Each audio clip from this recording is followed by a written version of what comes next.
Hey everyone, hey and welcome back to yet another episode of Watching the Watchmen. This is a fairly infrequent but highly enjoyable podcast that myself and Def do on Watchmen, on Alan Moore and Dave Gibbons. Remarkable graphic novel. It's truly a quicksand in a certain sense when you read it. I don't know if you feel the same way, Def. Like, the more I read it, the more I love it. I don't really like it, to be honest. Right? It's old for you. It's too old. Yeah. I like the ones where, the new one where it's like they're fighting everyone and it's got the man with the mime hand in and it's got Black Rorschach in, you know what I mean? I don't like this old shit. The Jeff Johns golden era. No, I feel that. But I'm one of them Star Wars fans who hates the original trilogy, especially Empire Strikes Back, because it's the most boringest one. I'm one of them. You are a Rogue One. I am. I'm sort of a New Hope when you think about it. I'm sort of the Return of the Jedi.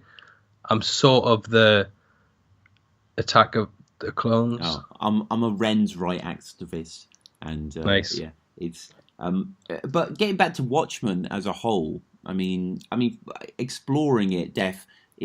We're in deep now. This is episode 6. Yeah. We've talked about this for probably like 5-6 hours, probably longer than any director's cut of any film. It's been a deep conversation. I mean, there's still so long to go. Yes, that's right, Tom.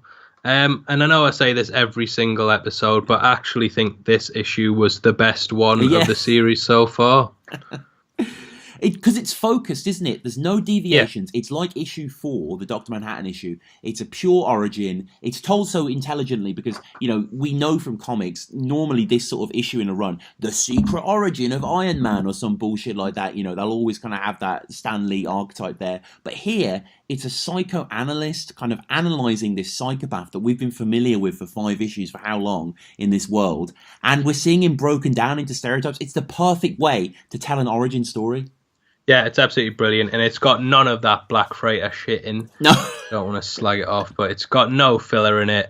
There's nothing there. There's no side character who's like a news vendor, you know what I mean? He's in it for a panel or something, but yeah. Yeah, but it's, get rid of him. Yeah, I skipped that page. I hate this book. I skipped the whole issue. So skip the podcast if you want. So I can go, man. I want to talk about this issue. It is crazy, as you say, and this is The Abyss Gazes also is the name of the issue, and we'll start with the cover, Def, which is basically it's a Rorschach test for a viewer, isn't it? It's showing you an image, and it's just saying, what do you make of this? Yeah, and I like how it's the first panel as well. Like it's also the second panel. You know what I'm saying? Lazy it's also the third. By Moore. Yeah. Oh yeah. But yeah, it's just. It lets you know straight away exactly what the issue's about, and it's sort of, what do you take from this? Yeah. And it does sort of look like a dog with its head split open, I must say. Even before Rorschach mentioned it, I was like, that's a bloody dog with its head split open. No, you're all right. And, I mean, looking at it, though, as well, on the cover, I don't know if, as I say, we're very deep into this, Def, and I'm looking for things that aren't there. Is it kind of like a blood splatter, the red light, kind of? Yeah, and it's got a nice yellow tinge to the background, and it's got, flashes of red on it. So it's once again carrying the motif of, like, the smiley face. Yeah. With the like, little red splashes on it and the black face. Yeah. The yellow background. The sort of the scarlet-like blood drip. I'm a genius for just noticing that now. It's in some sort of odd way, even though it's his face, if Rorschach was like a typical superhero, like a Batman Superman with the insignia on his chest, it probably would be this cover. Yeah, definitely. It's just a nice impactful cover. It really just sums up like Rorschach. It's probably the best one we've ever had.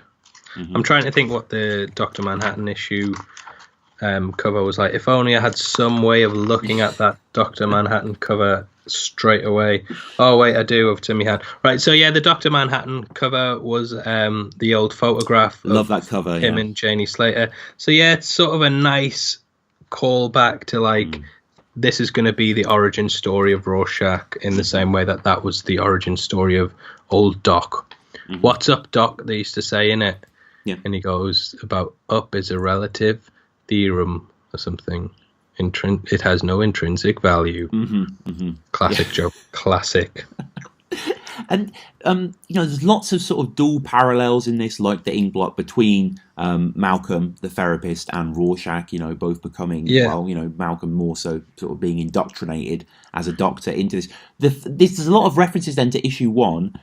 Both the way it zooms out is similar to the smile button at the start of issue 1, or when Dan is telling the joke. With Silk Spectre on the rooftop that ends the issue, but also the inner monologue. We learn Rorschach's thoughts are what you hear for his diary. Now it's quite cool. We have the notes of the therapist who's sort of charting these sessions as we read. Yeah, and it completely introduces a new character, and it's exactly from his perspective. He's sort of the layman, and I don't believe that superheroes at this point in comics had been deconstructed psychologically. And this is sort of the first time that it ever happens, and it shows you that in order to like have this vigilante lifestyle, you'd probably have to be a psychopath or a sociopath. So yeah, it's a really fresh take on things like that. No point did anyone ever sort of question like what in a person's past would make them do these horrific deeds.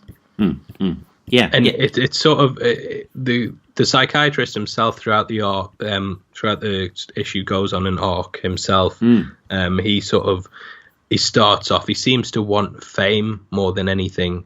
He doesn't really care that much about Rorschach. He seems to just want to probably write a book about it. But throughout the issue, he slowly gets broken down, and he might even become Rorschach one day in Doomsday Clock. Yeah, maybe, yeah. Because there's only 3 black characters in this universe. Yeah, and one of them was incinerated, but I guess that doesn't really matter. And the first issue that we get a black character in as a focus, we also get the N-bomb dropped a couple of times. Yeah. So, nice one more. When the Quentin Tarantino of comics. You can kind of tell from the off, really, that he's going to change because, we have the title, The Abyss Gaze is also this Nietzsche idea of, if you sort of play in dirt, you get dirty, essentially, you corrupt. And, he's looking at him in the 5th panel, he doesn't blink back, so it's just kind of this echo of himself. And the artwork is fantastic, and also the way more garishly delivers his credentials. He's peer reviewed. They tell me I'm very good with people. Who tells him that he's very good with people? What people? He's not really been tested. His wife. Yeah. Yeah, he's probably just sat at home, like analysing 12-year-olds and stuff who've been bullied at school or something. I don't want to slag you off if you're 12 and you've been bullied at school. But he's probably like one of them. He's never really had a case that's this mental. And this issue has a really very good dark humor to it. Like, I think Moreau excels and is sort of, there's a comedic side to everything. And Gibbons also is a master of that. So the whole not blinking and just staring back at each other. And there's lots of panels where Rorschach's sort of expressionless, and it just makes you have a little smirk to yourself. I'll talk about one of the panels later on, but there's a hilarious moment that really shouldn't be that funny. Right. And something that's quite depressing is the visage of the dog that Rorschach sees in the ink blot, with its head cut into the brain visible, the yellow brain. It's quite startling. Oh yeah, 100%. And it's definitely one of the, up to this point, it probably is the goriest image in this comic. Sure. It's just it's completely out of the blue, and it's a bit messed up. Yeah. And it's sort of intriguing as well. It's why is this guy I know all of us, that's what we see when we close our eyes, is just a dog with its head split open. But why do you see that, Tom, when you close your eyes? What's that? I don't know. That's what we're going to find out in this issue. But it's just normal things that I myself see. So it's nice to see one of my favorite characters also seeing the same thing. And one of the things we do see a lot in Watchmen are these wide panels. Often there are these 9-panel pages, but as we turn onto page 2 with the title, We get something that's normally reserved for great action, moments of revelation here, and it's no different. Them two seated at this table. I mean, this is such a pivotal moment, to us learning about Rorschach and to, the therapist learning about himself. Yeah, and he's just like, they're just staring at each other. They're just two people trying to understand the other, the complete polar opposites, and it's just like, it's a nice juxtaposition. Yep. Ooh, that's the word of the podcast. We've got it back in. Yeah. Make sure you comment juxtaposition in the comments below. Thank you very much. Give it a and like. We'll read out your comment next week. Yeah. On the podcast, but just write juxtaposition. It's bookended by ink blot tests that are given to Rorschach, that being his sort of childhood flashback to his mother.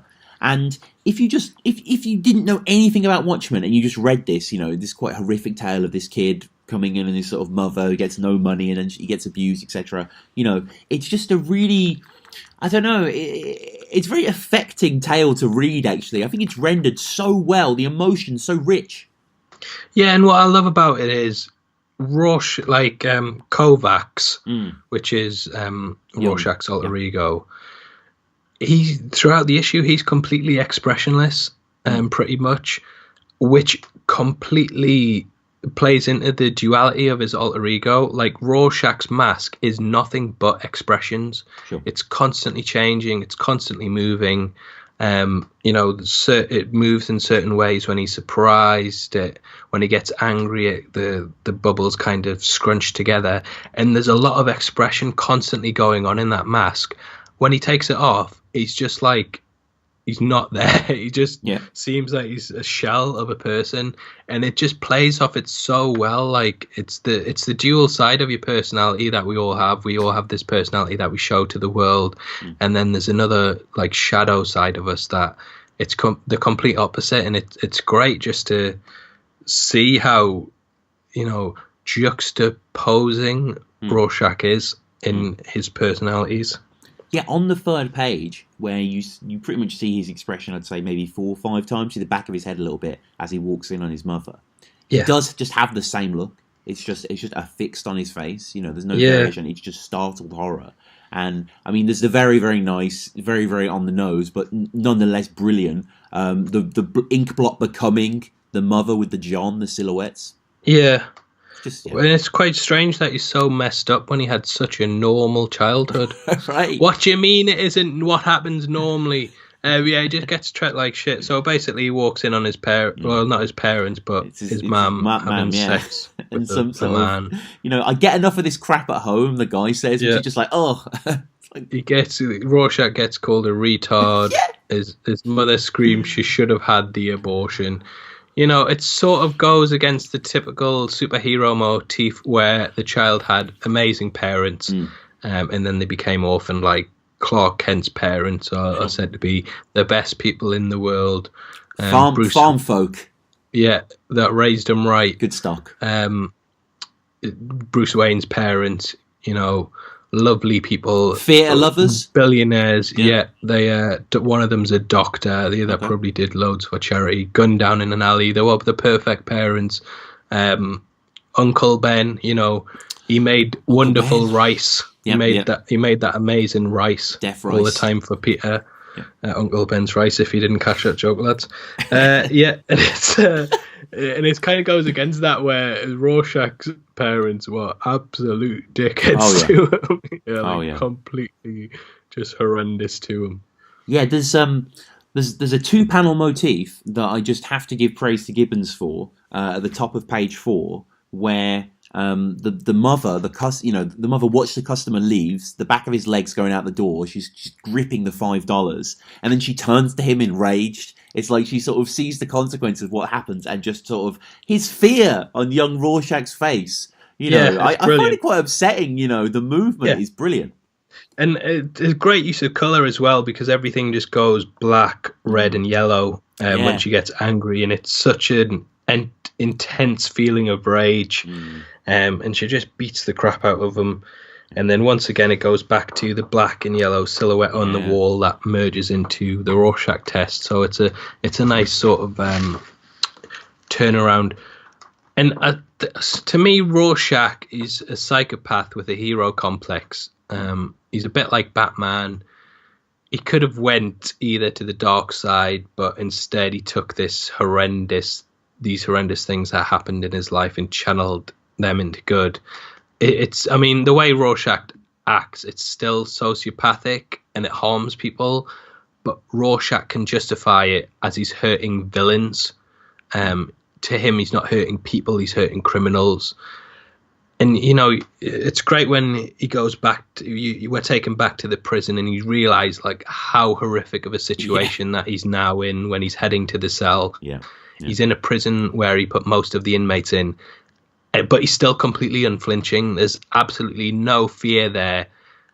And then he sort of, when he sits down, he breaks as he remembers it all, but it's not like an upsetting break. It's sort of like it's just eyebrows point down in anger, and he just gets really angry as he like remembers his childhood. And yeah, it's just brilliantly, like, it's such a well done characterization with very little.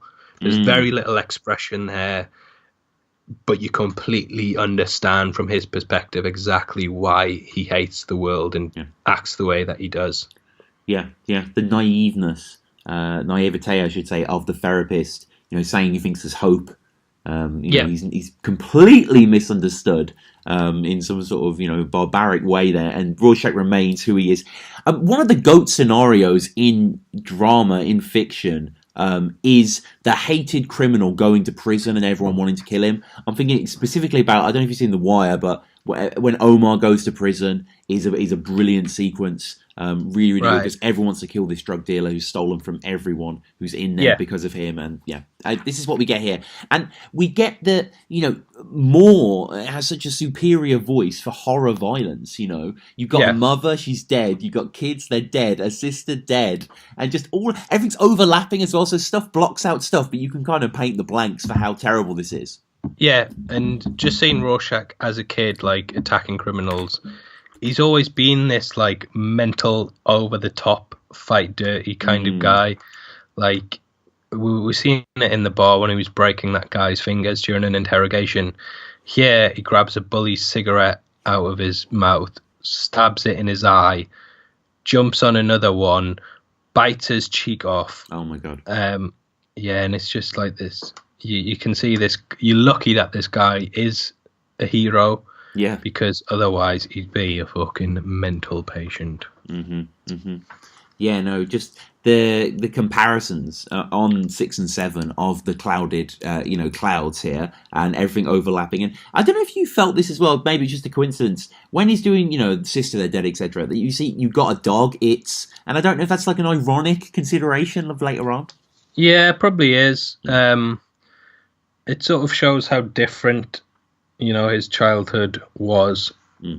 Nobody cared who he was till he put on the mask. You know what I'm saying? Is it a pineapple initially he's putting on? What is smashed on his face? I don't know. He's just some sort of fruit. Yeah, it looks like a custard pie. Obviously it kind of looks like it looks like a blot. But maybe he's been pied like a CBeebies presenter or something. I don't know. Yeah, bit of gunge. Bring back Dave Benson Phillips. And as you say, plucks the cigarette out of the taller kid's mouth, dobs it in his eye. Very smart. You know, we've seen this from Rorschach when he gets captured. You know, he's using the fire and he knows kind of how to make decisions quickly and take people out. But him gripping the skin and pulling it so far and pulling the mouth as well apart of his hands. It is a shit. They say like a mad dog, and it is true. Yeah. He sort of is a bit of a mad dog because he's mad at the look. Anyway, he's just going mental, isn't he? Like, he finally snaps, and he just realizes he doesn't have to take this shit from people. He's completely above them. He'll do whatever it takes. Whereas they're just calling him names and like shoving fruit in his face. They are basically, they sum up society. That's the level that they will go to in their wickedness. Rorschach's above society, and he's just a whole different level of craziness. Like, they'll shove fruit in your face. He'll do something above that, rip the cigarette out your mouth, stab it in your eye, and then bite off your face. So it's just kind of like, it just shows that he's above as wicked as you think you are, and you'll think, ooh, I'm being a bit of a badass here. Now Rorschach's like next level, gonna kill you. And, we're learning about this concurrently, both through Rorschach flashing back to Kovacs and also Malcolm making his notes. And, Malcolm is sort of chronicling how, when he sort of grew into a bright, unusually bright child. One of the things that I like here is the similarity in colour between what his wife's wearing. And they both have this kind of officey yellow that kind of points to a comparison. Yeah, and it's weird how, like... Well, I don't mean it's weird, but it's nice that they sort of show in this issue what a happy home life looks like. And it's just a nice sort of relaxing thing for him. You see that he's not went through anything that Rorschach has. And, he's got a nice happy marriage at the beginning here. And everything seems fine, but he gets slowly sucked into the abyss and we see it all go to shit. He is kind of just talking about the chronicle here of what goes on as well. He says that he's too fat and contented for anything to ruin his disposition as well. It's ominous, unfortunately. Shadows play out here. Something I never noticed, Steph, and I was reading a little article about this issue and just kind of cool things you might have missed. And I actually, I've got to admit, I'd nuts in this till this morning. The bottom of page 8, as the influence is starting to seep into the therapist, he's starting to believe to a certain extent, become enamored. We see his pen, and it's blotted. It's blotted. It's got ink. Yeah, so the ink blot, it's slowly starting to seep into his life. Yeah, brilliant, Moore. Well done. Crazy. Who's that? Hello, it's me. I'm back again. Oh fucking hell! Not this part of the podcast again. Hello, how you doing? It's more. How do you like it? Pull my finger. Hi, Mo. So we're just seeing the ink blot test. You're a stink blot. Haha, that's the way I tell him. Anyway, guys, I'll see you next week. Ta-ra, ta-ra. That was Alan Moore just popping in again to explain one of his issues. Brilliant. Thanks a lot, Alan. Yeah, so I'm glad that you said something intelligent and then I followed it up with that. Because it sort of shows the juxtaposition and duality of personalities in between us all.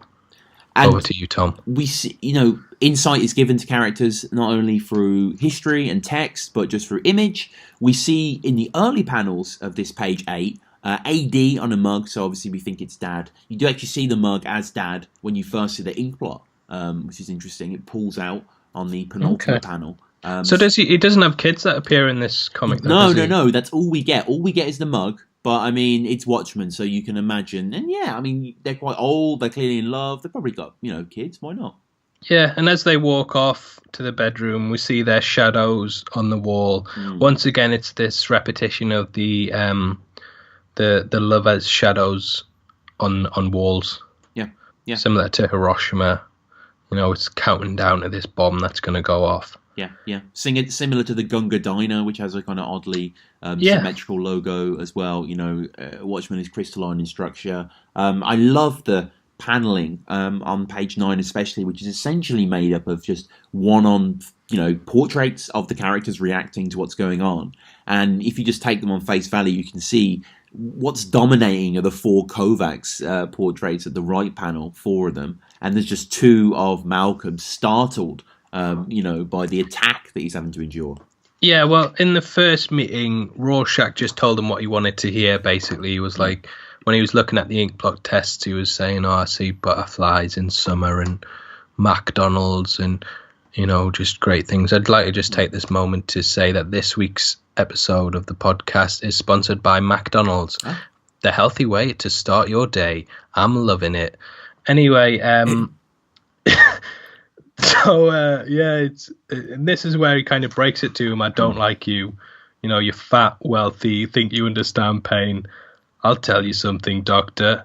I'll tell you about Rorschach. And then he goes off into this crazy sort of backstory where we once again see Rorschach working with female clothing, and he's got a grim, shocked expression on his face. Obviously, it's heralding back to him seeing bras hanging up at his mom's house, and it's very psychologically damaging to him. Rorschach, to me, is he's asexual. At one point, he says he's handling female clothing. It's bearable but unpleasant. Yeah. He's sort of got no personality, Rorschach. Like, and we do see it in when he's Walter Kovacs. He's shy, and he just has no personality, like, other than a mental person. Like, I don't think as a child we even see him speak. Right. Yeah. You see, he says, like, I'm on the way to the shop for my mom, but yeah, not much. No, I mean, let's see it. Yeah. So he talks very little. He just sort of reacts to things, and then he develops this persona that is sort of the perfect version of himself. I watched this documentary on rap stars once. Right. I can't believe I said rap stars and not just rappers. And it sort of talked about how rappers create an amplified lifestyle. Rorschach does it, but he does it as a hero, and then he sort of starts to become this hero, and finally he feels like he means something.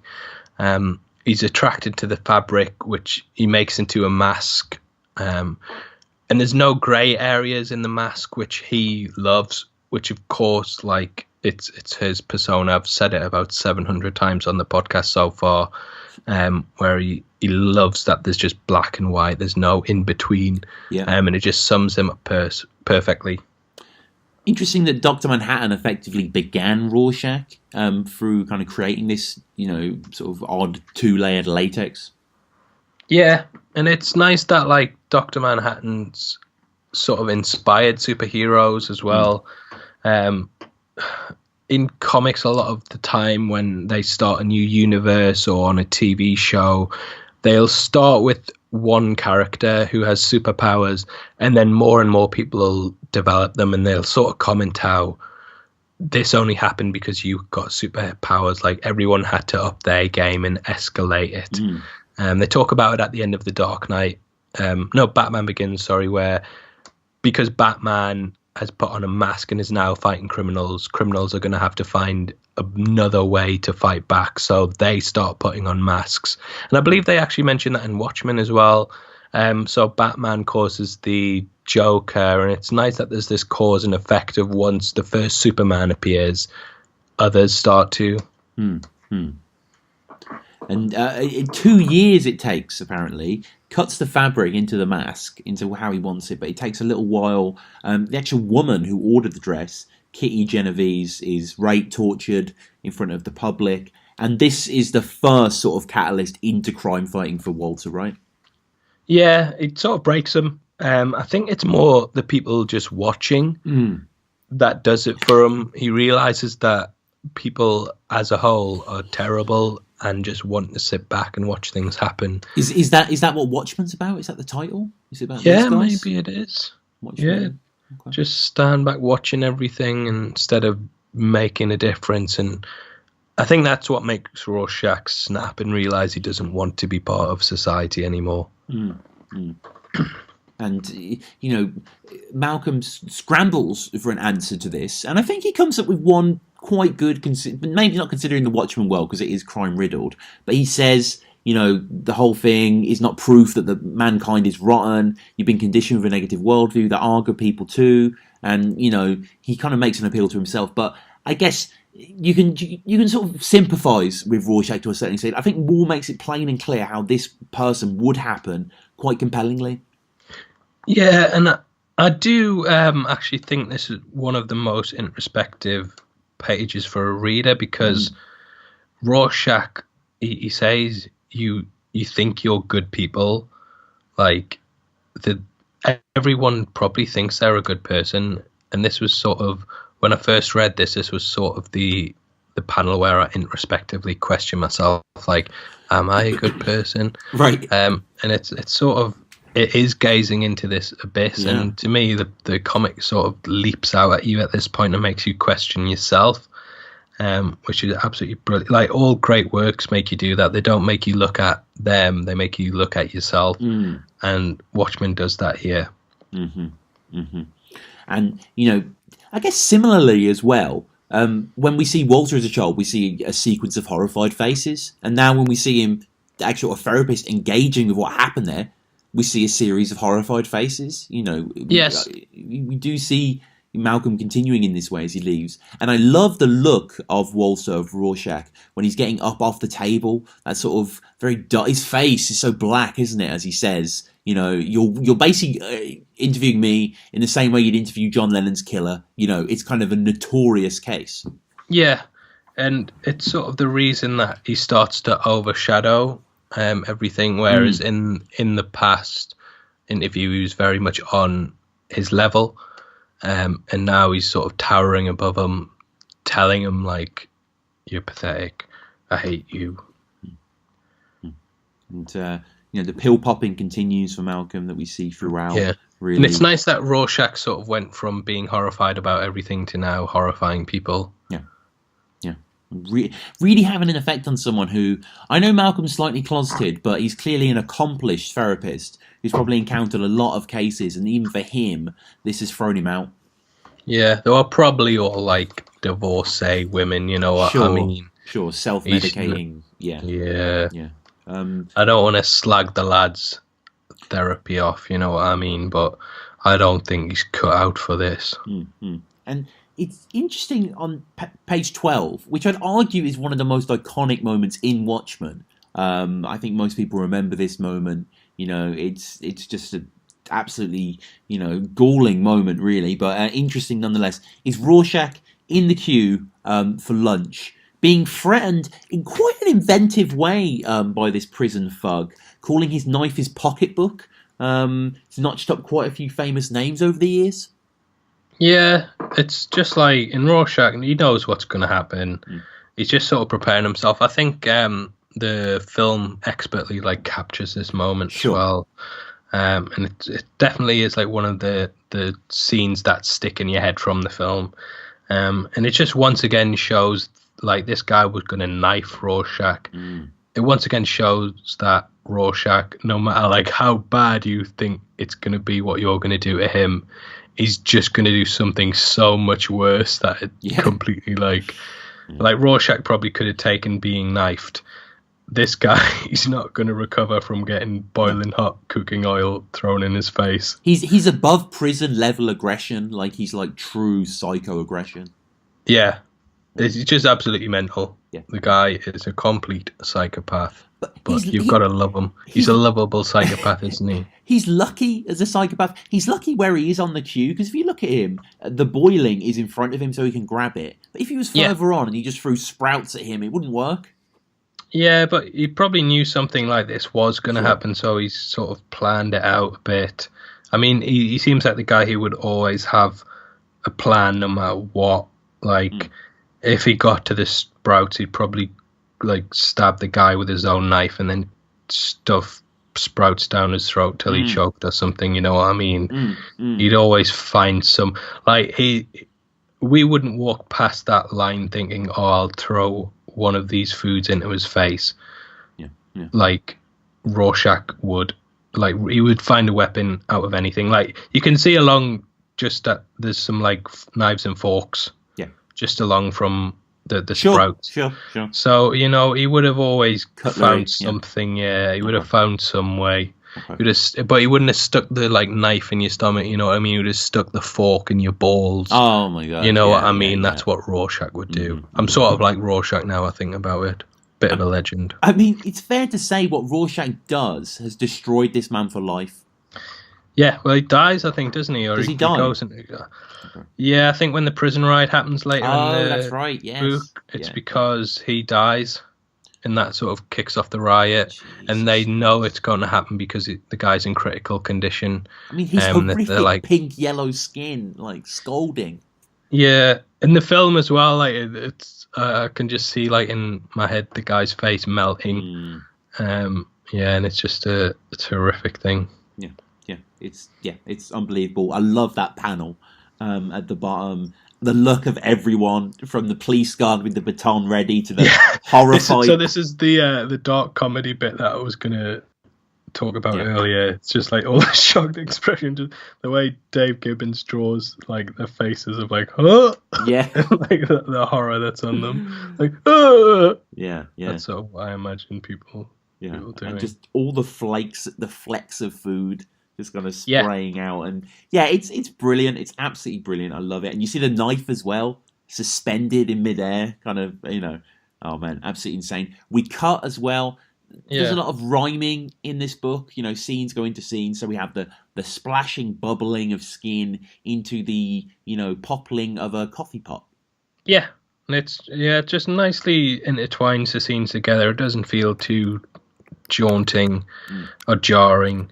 It just really Moore's completely planned this out. I always say it every single episode, but the level of complexity that comes across so simplistic is absolutely breathtaking, and he does a brilliant job once again. Mm-hmm. Yeah, it's wonderful. We hear the whole "I'm not locked up in here with you, you're locked up in here with me," which is a we see that line in the film, don't we? I think we see him say that. Yeah, he says it after he throws the fat on the guy's face, but it's just like one of those lines that it's completely brilliant. Yeah. None of you understand. I'm not locked in here with you. You're locked in here with me. Which was actually the line from my yearbook. Right. Under my face. So that was my quote. Do you see in panel 4 a kind of ink blot burnt on the coffee rim? Yeah, kind of. I saw that. I saw someone say that online. I was like, yeah, maybe. Kind of. Yeah, so. Oh, it's Adrian Veidt. Look at the coffee. I didn't even realize. Veidt's in his house. What's up? It's Veidt. Getting his tentacles everywhere. Yeah, I'd like to just take a moment to remind listeners that this podcast is sponsored by Adrian Veidt. Nostalgia. You smell like shit, but smell like how you used to smell. Come on. Nostalgia. Buy Nostalgia. He's got cancer. You should care about him now. Yeah, he's going to blow up your city. Buy his stuff. Him and Marionette are going to chat some. Yeah. Brilliant. Brilliant. Can't wait to see how that plays off in Doomsday Clock. Yeah. Gonna be brilliant. Shout out Doomsday. We have received some emails for that, so we're going to read those out on the Doomsday. We are going to read out emails at the end of this show as well, I should say. After we conclude, we've got some good ones. So, and we see something that is classic Moore. He isn't afraid to get involved in issues of intimacy and, build towards that. And I think even though, what is this, a 20, 30-page comic or something, very brief really, the relationship between Malcolm and his wife, Gloria, is compelling and, quite sexual as well. Yeah, she seems like a bit of a frisky fox. She's mad. He's like, just let us do my work. Chill. I'm on Rorschach case, yeah. Yeah. She's probably one of them desperate housewives, you know what I mean? Okay. Just sits in the house all day because her husband's got a cushy job. Mm-hmm. And then she'll be cheating next week. She'll be cheating. I've seen her. Yet again, it's not Rorschach's past, but it's his current present that horrifies Malcolm. And, we see him in the middle here. I love the sort of diffused grey and green and his bow tie unwrapped around his neck. More pills, more coffee, more reading. And he acknowledges that what Rorschach had said applies to him as well. You're locked up in here with me, he said. He's right, absolutely right. Yeah, and it's great. He's slowly starting to come to the realisation that Rorschach is correct and everything, and the view of the world that he's had is wrong. And it's just completely breaking him. And it's nice that we're slowly getting up to speed for present day with Rorschach as he's filling in his backstory. We started off when he was a child, and now we're sort of coming into when he's developed this persona of Rorschach. Yeah. And he's out being a vigilante. Yeah, when we met him, essentially, he gets to that stage. And we learned that he was, quite interestingly, even with the mask on, not necessarily Rorschach yet. He was a slightly softer form. And slightly more antiquated, really, slightly more Batman-esque, I suppose, to a certain extent. Letting people live, leaving insignias behind, and playing by the rules, mostly. And I like how he sort of addresses Rorschach as something that you can only become when you're truly broken. Sure. Like, he says that he wasn't Rorschach at this point. He was just Kovacs pretending to be Rorschach. And it's sort of... it talks about how he thinks he's at this level, but he realizes that he's not at all. He's not had to encounter something that's going to transform him into this absolute monster of a man. And it really speaks volumes to the psychology of alter ego and how Rorschach is like the dark thing that lives within you that will burst free. Like, you might think you're evil, you might think you're like as bad as you can be, but there's going to be something that will happen that will bring out the worst in you, and that's when you will become your true self, and that is Rorschach. Mm-hmm. And there are there's spirits of happiness throughout this. Like, I do like the panel of seeing him and Night Owl just sort of shaking hands and, enjoying this slightly more innocent period. We get the therapist talking about his criminal record and how Rorschach seems to really be right in saying that he changed, because you can see that throughout what was recorded against him, his turn towards harder, more horrific crimes. And it just makes you realise yet again through more what superheroes have really been like. Like, can you imagine Joker's criminal record, Yeah, well, I'm sure like someone did a count of it and it was over he killed over 10,000 people. Oh my God. But he always gets off with it because he's insane. Yeah. But, Rorschach recounts more and more here. We see them go against what reminds me yet again about 1960s Batman. Like, I love seeing the guys at the docks of like broken bottles and spanners. It's always at the docks, isn't it? It's always at the docks. Some drug shipments going. And they're just tied to like a lamppost or something. Sure. It's nice. And we see yet again this meeting that we see a million times. That I love the meeting. We are seeing comedian now. I guess in a certain little microcosm taste of what Rorschach will become, i.e. the fire that engulfs the house. We see the fire engulf the map here, and Captain Metropolis trying his best to stop it, but it's already done. Yeah, and something very subtle that Dave Gibbons does with the Rorschach mask is he draws the ink blot like patches large and round, which it's sort of the Disneyfication of characters where they all have like wide eyes, big massive eyes that make them look more innocent. Similar to this, Rorschach looks more innocent because his mask is like the blacks on it are a lot bigger, a lot rounder, a lot wider. So it seems like they're less like skeptical of the world. And as we go on, we sort of see the ink blots tighten up and get closer together as he gets angrier, and they become sort of deformed. They're no longer perfect circles. They're big, like weird spirally twists and stuff. And it's a really nice little subtle touch.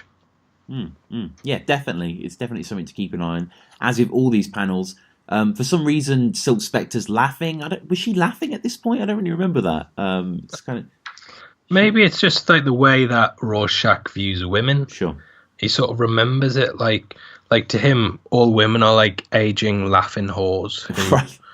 You know what I mean? Yeah. I'm sure he says something along those lines as well. And so he probably just remembers it like this. Yeah, we see the clock there as well. We see on the next panel, because we never see who watches the Watchmen fully as a text in the whole thing. And I quite like that this one is interrupted because Rorschach beats the shit out of the guy trying to do it.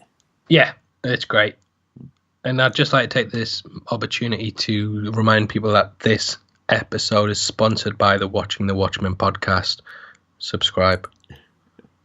Sometimes it's lame in sort of like, dramas and stuff when people read stuff on newspapers, but I do like it in Watchmen. I do like seeing the different things. We see badges, not masks, a disposed sign, and, talk of the Keene Act being passed. So we are very much, in the present during these recollections. And, it goes deeper. I like how we get a little bit and then there's another one and then we get a little bit. So, we get to see further troubles, for Malcolm in various guises. Him throwing away another pill packet of Gopain. Him looking like a corpse in his bed. He looks like he's going through some terror. That's his wife, isn't it? Is that his wife? Yeah, I always thought it was him. But when you look over her shoulder, I think it's the wife. It is, She's sort of staring. And you've got the nice little doomsday clock. Sure. It's their alarm clock just sat on the side of the bed. Nice little touch there. And we have character progression in a beautiful form. We have Rorschach admitting what he initially saw here, which is conjured back up, which I just think is really nice storytelling. Like, it doesn't sound like much that a character thinks of something early and remembers it and recounts it, but it's just quite a nice thing in comics to have the process of thought displayed quite intricately. And him coming back with the dog's split head, and this leading into this sequence, which leads to ultimately the birth of Rorschach. One of the most celebrated sequences, right, Def? Oh, 100%. Absolutely brilliant. It's he goes into that house one man and comes out another. Like you can even see on his mask the big wide circles, and they sort of get twisted the further he goes into the house. It's just absolutely brilliant watching him. It's the dressmakers. It's an abandoned dressmaker, which it's interesting that Moore has kind of chose a dressmaker to be the place where Rorschach was born once and then reborn. Right. And initially the dressmakers was a really nice place, and it's sort of dilapidated now and run down. And this is what happens to Rorschach's personality as well. Yeah. The sort of disembodied limbs and torsos of women. Yeah. I didn't really consider that it was both those dressing places. That's very true. Yeah, even just like the sewing machine on the floor and just so many details. It's just beautiful and wordless as well, which Watchmen isn't afraid to do. To have these page or 2 pages where nothing is said, we just showed so much. Yeah, and you can tell exactly the thought process that's going through Rorschach's head as he puts 2 and 2 together. And as a reader, you do the same thing. And then the last panel on page 20, where he realizes that the dogs have eaten this kid, the whole panel just goes red, and you can tell he's just angry. He picks up a meat cleaver, goes out, and you see how the dog got its head split open. Yeah, and he becomes almost movie, Jason-esque. You know what I mean? Like a sort of just mad killer. Yeah, like a mad killer in a mask. And it's just great, and the gore becomes next level. Like this is definitely the goriest Watchmen issue. And like when you see the dog flung through the window. Oh my god. Yeah, and it's just next level. Just the wooden board up. where the child has been carved on, Yeah, it's just great. And you see this guy return home. It's like, has anyone got a bark for daddy? Aren't they called like Barney and Fred? Yeah. Oh my god. Nice little Flintstone reference there. Little Flintstone. Yeah. And see, he's not a bad guy, is he? No, he's a fan. He's a fan. No one who likes the Flintstones can be that bad. True. But he just, his name is Gerald Goriest. He was out drinking and he returns. So Rorschach is basically what it's saying is killed these dogs at what seems like kind of dusk, maybe, but not necessarily night, and then just waited, knowing he will come back. And we get a little bit of time with this guy as he enters and he sees his reflection, and again, just beautifully told. Oh yeah, absolutely brilliant. It just scares the shit out of this guy. Like, and you Moore does a really good job of sort of making you feel sorry for this criminal coming home. Even though he's cut up a kid, even though he's fed it to his dogs, you sort of feel like a bit sorry for him. I know you probably don't, Tom. Well, but reading, like in the movie, I didn't when I watched it, but reading it like this, I do a bit. And it sort of shows that Rorschach at this point is just elevated above society. He's now above the law. He's completely detached from it. He feels nothing for this guy. He just wants to just get rid of him. Yeah. Stamp him out. Yeah. And in the same way he put a dog down, he's putting down this man. Yeah. And, we spend a lot of time in the actual complex itself, so architecturally you get to know where you are. And the fact that it's thrown out of the central window and then through the front door as well is just... again, it's like a horror movie villain, you know what I mean? Someone just chucking corpses in to scare you. Yeah, and he sort of becomes like a Saw villain as well. Yeah. He like ties him to the boiler, douses the place in gasoline, gives him a saw, and says like, "You'll not have enough time to saw through the handcuffs." But he gives him like a little wink. You know what I mean? Like, we're good. I want to play a game. Yeah. I want you to cut off your hand. You like to cut things. Like, you know what I mean? So the lad from Saw would be like, you like to cut things, don't you? Yeah. You love a bit of cutting. Well, I'm going to make you cut your losses. I want to play a game. And then he'd like wheel out on his little bike, his little tricycle. Yeah. His little cute tricycle. He should have been in wheel it. out. He should have been in it. And they stole this in Mad Max. Right. The original Mad Max movie, I'm sure, has something similar to this. So it clearly is a great moment. Yeah. I mean, but at least he gives him a choice. Gives him a slight choice, but I mean, he drops the match instantly after littering kerosene everywhere. And we get some good old-fashioned diary literature from Rorschach. Imagine limbless felt torsos inside, breasts blackening, bellies smouldering, bursting into flame one by one, watched for an hour. And I love how it cuts back to him looking at Malcolm. Nobody got out. Yeah, I don't know why, it's such a poetic thing to stand back and just look at a fire burn. Oh, yeah. And it's got, to me, this has got so much atmosphere to it. Like, he's just watching this fire burn, and with him, like, burn up with it as well. Like, nobody got out, and if it just meant the person, he would have said he didn't get out. He's saying nobody got out because Walter Kovacs didn't get out either. It's just, I'm getting goosebumps talking about it. Like, he knows that Walter Kovacs died that day as well. But I mean, any semblance of humanity, really, as he goes further in the soliloquy. Looked at the sky through smoke heavy with human fat, and God was not there. The cold, suffering dark goes on forever, and we are alone.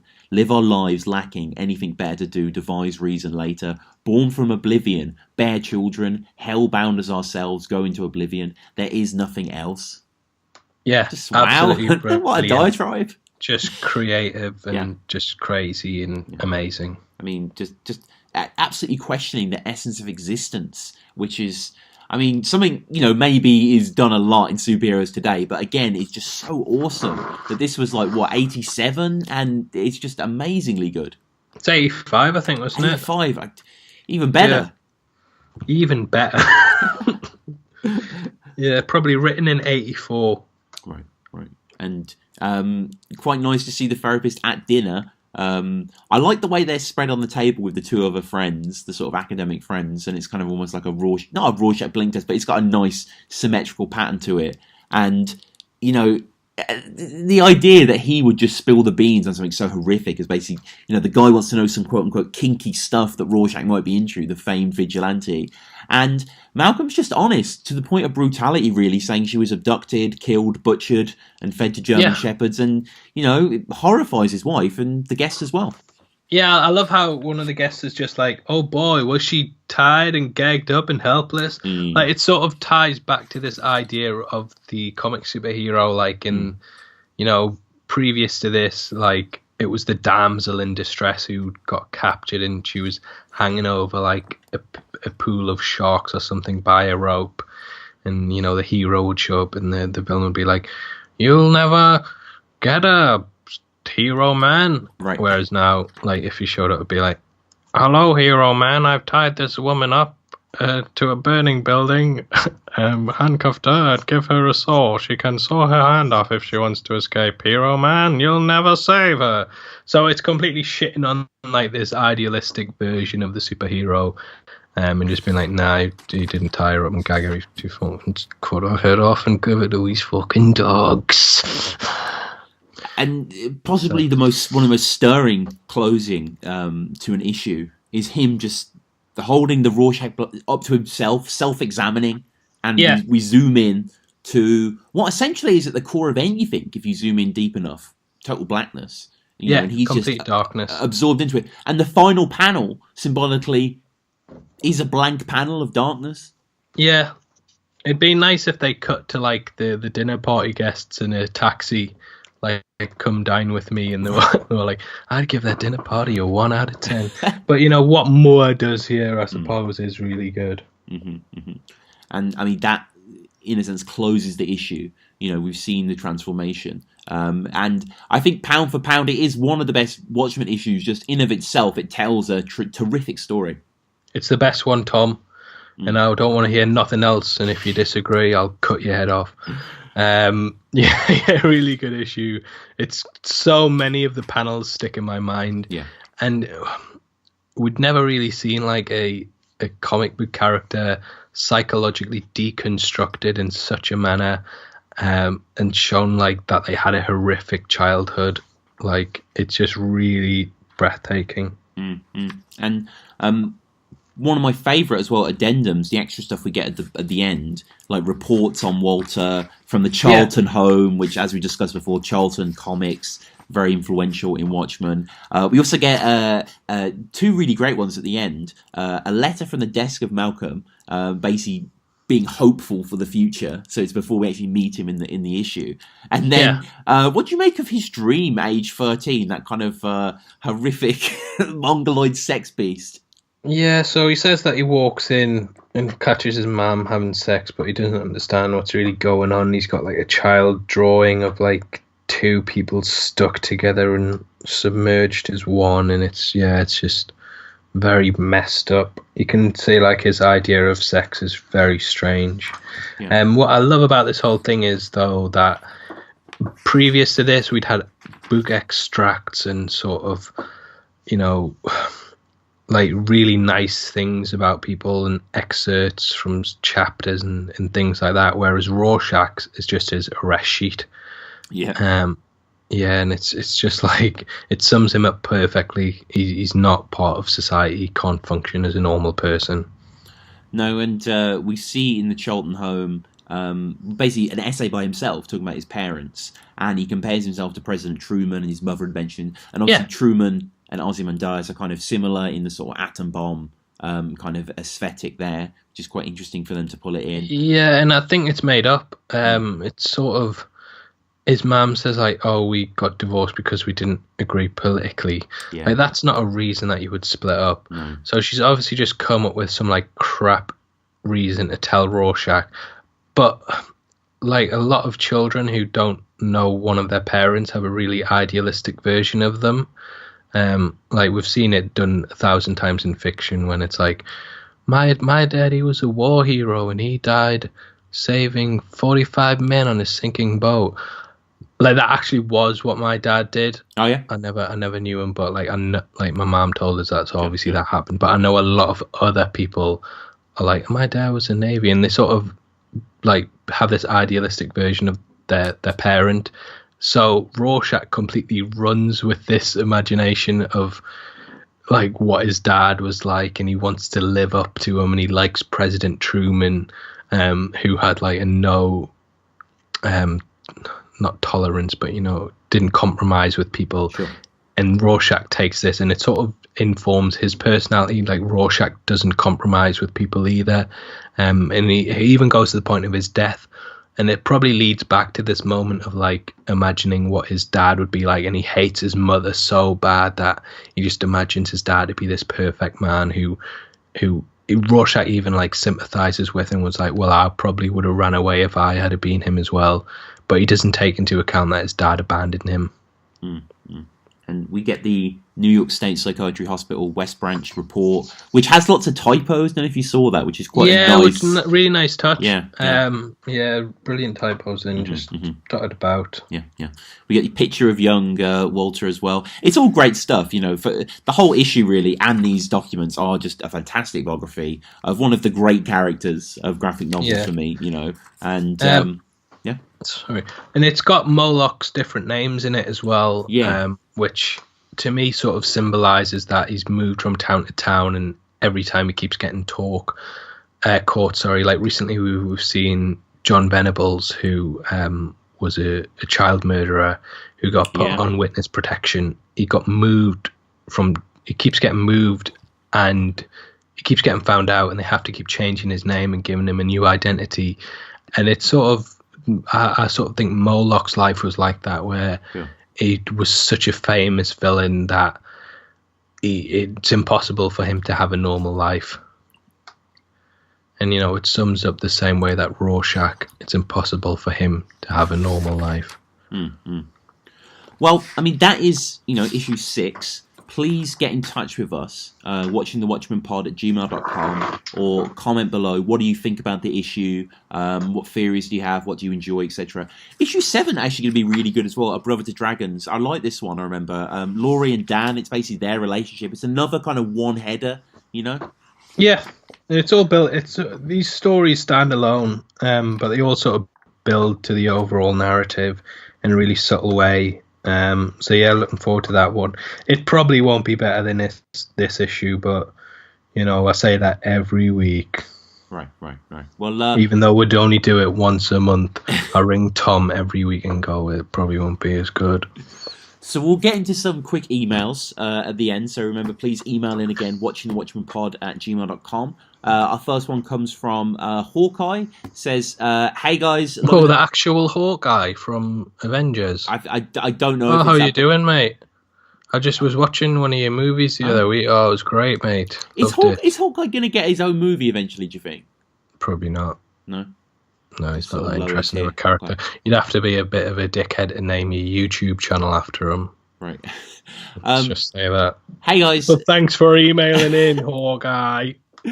Hey guys, loving this podcast so far. You both have some great skill in discerning the themes and style of Watchmen, and it's great fun to hear you talk about the issues. I'm a transgender woman, and Watchmen does not seem to be very popular among the LGBT comic readership. Literally, the only discussions I've had about Watchmen have been with heterosexual fans of the novel. I was curious whether you two had any guesses as to why Watchmen might be less popular among queer readers. Looking forward to hearing more from you guys, and looking forward to Doomsday Clock, despite myself, Alice. So, Def, any opinions on this? Well, I feel a bit bad now for slagging Hawkeye off. No problem. Because that was a really nice email. Yeah. And yeah, it's kind of, I'd never actually considered that, to be honest. I really don't know why it would be less popular, because there are quite a lot of gay and lesbian characters. Well, not a massive amount, but there's some gay and lesbian. Yeah. And they're not depicted in a negative light either, which... especially, you know, during the time of the 80s, obviously the AIDS crisis was very high, and to be gay, it's sort of, a lot of people were just homophobic because they thought, like, oh, if I go within 500 feet of a gay person, I'll catch HIV or something. So it is very strange. Well, it's very unique that Watchmen, it doesn't take that stance. It depicts its gay characters in a very, you know, good light. Like I'm sure I've read somewhere that Ozymandias might even be gay. Right. Silhouette as well. Yeah, Silhouette. And you know, these are brilliant characters. They're not like painted out as weak or anything. So yeah, it is quite strange that, you know, people don't read it that much. Yeah, I hadn't really considered it too much myself. They're too busy reading Hawkeye. That's why, Tom. It's popular. It's popular in Europe. A lot of people like. Does he have his own comic? Like, he doesn't seem to have anything of himself. He's just this sort of bit part guy. Yeah. You know what? Actually, I never really liked the Marvel movies. You know, I always used to be like slagging them off, talking about DC. Anyway, I seen a big sale for all of the Marvel Blu-ray films. I'd never seen like the Thor movies or anything, so I thought, I'll just buy the box set. Anyway, watch them all back to back. They're fucking incredible, Tom. I've been living a lie. They're absolutely brilliant. So yeah, if you're a DC hater, if you're a Marvel hater like me, actually check out all of the Marvel movies in chronological order. You'll bloody love them. And Hawkeye, he's great in them. Mm-hmm. Is it wrong that I think the Marvel movies are trash? I don't think. Well, I did, Tom. Though I did for like 25 years. I know they've only been out since 2008 or whatever, but you know. But yeah, just, you know, pick up Iron Man, Tom. And go from there. I'd never seen Thor 1 and Thor 2, so I thought, you know, I'll get the box set because I've not seen them, and I quite enjoyed Thor Ragnarok. Give them a watch, Tom, because they do so much with very little. It sort of works as a TV show. They all kind of tie into one another, and it's just really nice character building. But you don't really like any superhero movies, do you? No, I don't really. But I appreciate what they are, and I'm actually seeing Star Wars today. So seen it last night, loved it. Okay. First 45 minutes, Tom, complete. Did you like The Force Awakens? I didn't mind it. Yeah. Yeah, well, the first 45 minutes, of this film, fucking hell, mate. I was literally like, Jesus Christ, this is terrible. Right. and then from there it gets absolutely incredible. Like, are you a big Star Wars fan? Star Wars for me has always been, I love the design and the lore, but I've always found the stories a little bit lackluster. Okay, so it's a bit strange that you do a podcast, but I'm a massive Star Wars fan. But anyway, yeah, so you probably will still enjoy it, but just sit tight for them first 45 minutes. That's all I'll say. Okay. And just quickly as well, to follow up on Alice's email, I did a little bit of research and I discovered this thing called Occulted Watchmen, The True Fate of Hooded Justice and Captain Metropolis. It was a paper by James Gifford, originally published in 1999, and it's basically got a theory that Hooded Justice and Captain Metropolis did not die, as alluded to in supplementary material presented with Watchmen, but are alive and well in 1985. And you can see this basically in the first issue. You can see them sort of holding hands, apparently. And I won't dig into it too much, but if you do a bit of Googling, listeners, you can find it. It's really interesting. There's a great article on it. And basically, they showed it to Dave Gibbons, and he replied that, quote, "That wasn't our intention, but it's such an interesting and plausible theory that I'm reluctant to deny it." And yeah. do it. Yeah, that's what I meant all along. Apparently, it was disproven in Before Watchmen, because Hooded Justice is shown as being killed by Night Owl, but fuck Before Watchmen. Yeah. Fuck it. We've not read it, but fuck it. We'll have to do a series on it soon, but reluctantly. Yeah. But well, not reluctantly for me, because I've already spent about 40 quid on all. You get your money's worth, I guess, yeah. Yeah, I suppose my Patreon is rolling it Holy shit. Too busy. Busy. No donors so far, but they're queuing up. I'm a bit annoyed. Patreon servers must be down or something. Donate to Def's Patreon, please, people, for Christmas. Yeah, because I don't know if you've been listening to this podcast, but I've actually bought a new microphone. Yep. And the sound should sound a lot better. Set me back a bit, so, get to the fucking Patreon now. Like they said, that's the only reason I do the podcastings for the Patreon. So, if it wasn't for that, I don't know what I'd do. So, shout out to Dev's Patreon. Shout out to David as well, who got in touch. He says, "Dear Tom and Dev, I was led to your show courtesy of the Real Fans for Real Comic Book Facebook group." Shout out to that group, by the way. I became a fan, and a few people had shared our episode and just basically saying to listen to it. So that was really, really cool. I won't go through most of David's email. It was a great email. It just basically goes through the issues we discussed prior, and just things he's noticed there as well. And he was also talking about, Lost Girls. You remember we mentioned Lost Girls as well? Alan Moore's Lost Girls. Which I own, but I've never read. Yeah, I've sort of flicked through it. He says, I've actually flipped through most of Lost Girls. I don't think there's anything paedophilic per se. Maybe ebiphilic or epiphilic, which is one adult and one underage post-puberty child, especially in a story within a story tangent drawn in the old school lithograph. And it was about incest in a family of 4, one daughter and one son. So it's clearly quite deranged. Well, I'm going to be rushing as soon as we've stopped recording this. I'm off. Pages now? Tom, I think I hear me mum calling for me tea. I've got to leave. I'll see you next week. David says, "Love the show. Can't wait for the rest. Sincerely, David." Thank you so much for David. He also says, "P.S. Before you conclude the show, could you please make some kind of summary analysis of the two main publications in the Watchmen universe, being Nova Express and the New Frontiersman? Like, what kind of politics do they seem to support? Left wing or right wing? More libertarian or authoritarian? That kind of thing." So yeah, that could be quite cool to do, Def.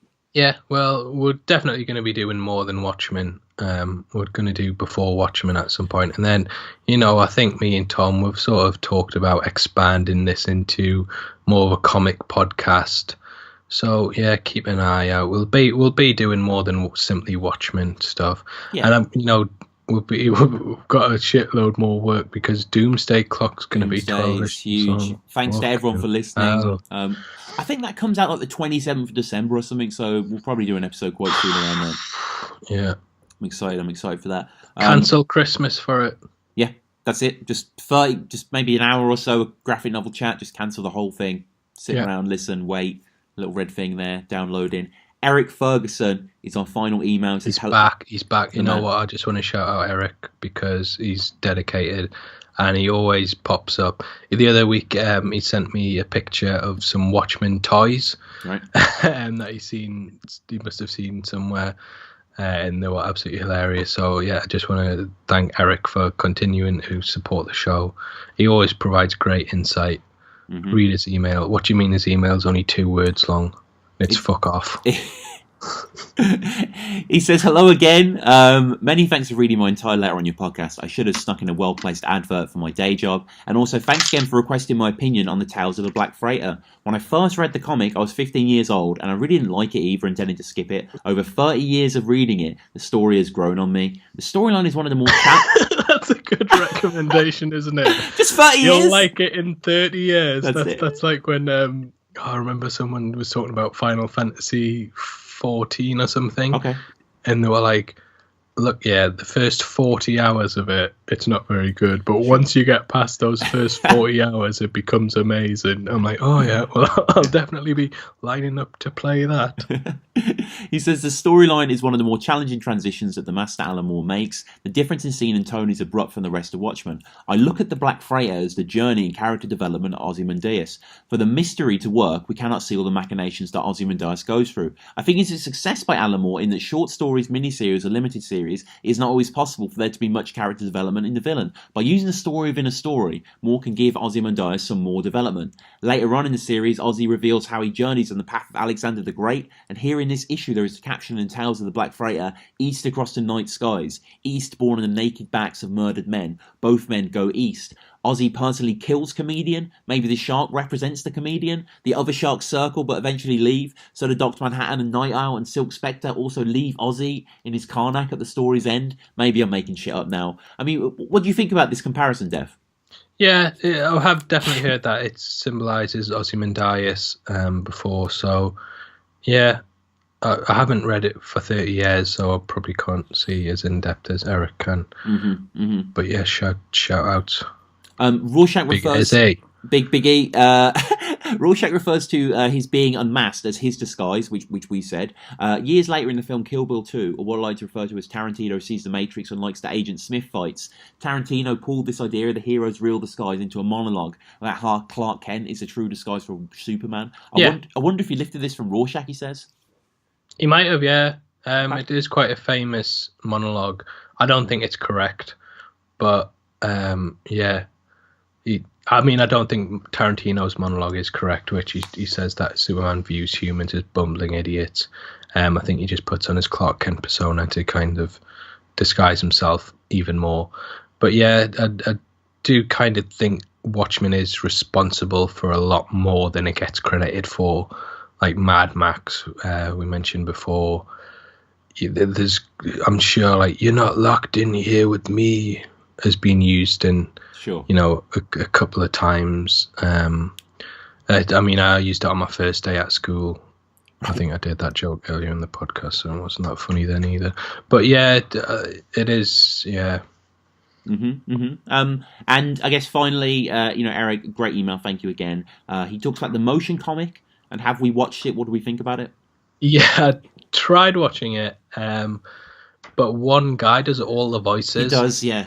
And when he does Laurie's, I just think, oh, fucking hell. I can just tell this is a guy putting on a woman's voice. And it sort of, puts me off. Like, I don't know why they just got one guy to do every single voice. Yeah, it's odd, but I mean, still, I think animation-wise, it's pretty impressive. And sometimes I sort of watch a little bit before we go on air just to kind of, revisit scenes. But so next we will be back for Doomsday, issue 2, and then obviously I think we'll get to issue 7, in the near future. So thank you to everyone for listening. The download numbers are growing, which is awesome to see. We're getting a consistent base now. So please tell your friends if you know they like Watchmen or graphic novels, if they want to listen, give them a link. We didn't tell them about the mid-season break, Tom. Right, okay. So we're not doing issue 7 next time. The lads just lied to you, so I understand if you unsubscribe. We're actually doing a mid-season break where we're going to talk about Alan Moore's Batman, The Killing Joke. Sure. So definitely check out that episode. It's going to be as good as these ones, potentially, maybe even better. So check it out, subscribe, tell your mate to subscribe. Yeah. Go into school tomorrow and go, oh, you subscribe, you dickhead, or I'll knock you out. Go on to Def's Patreon.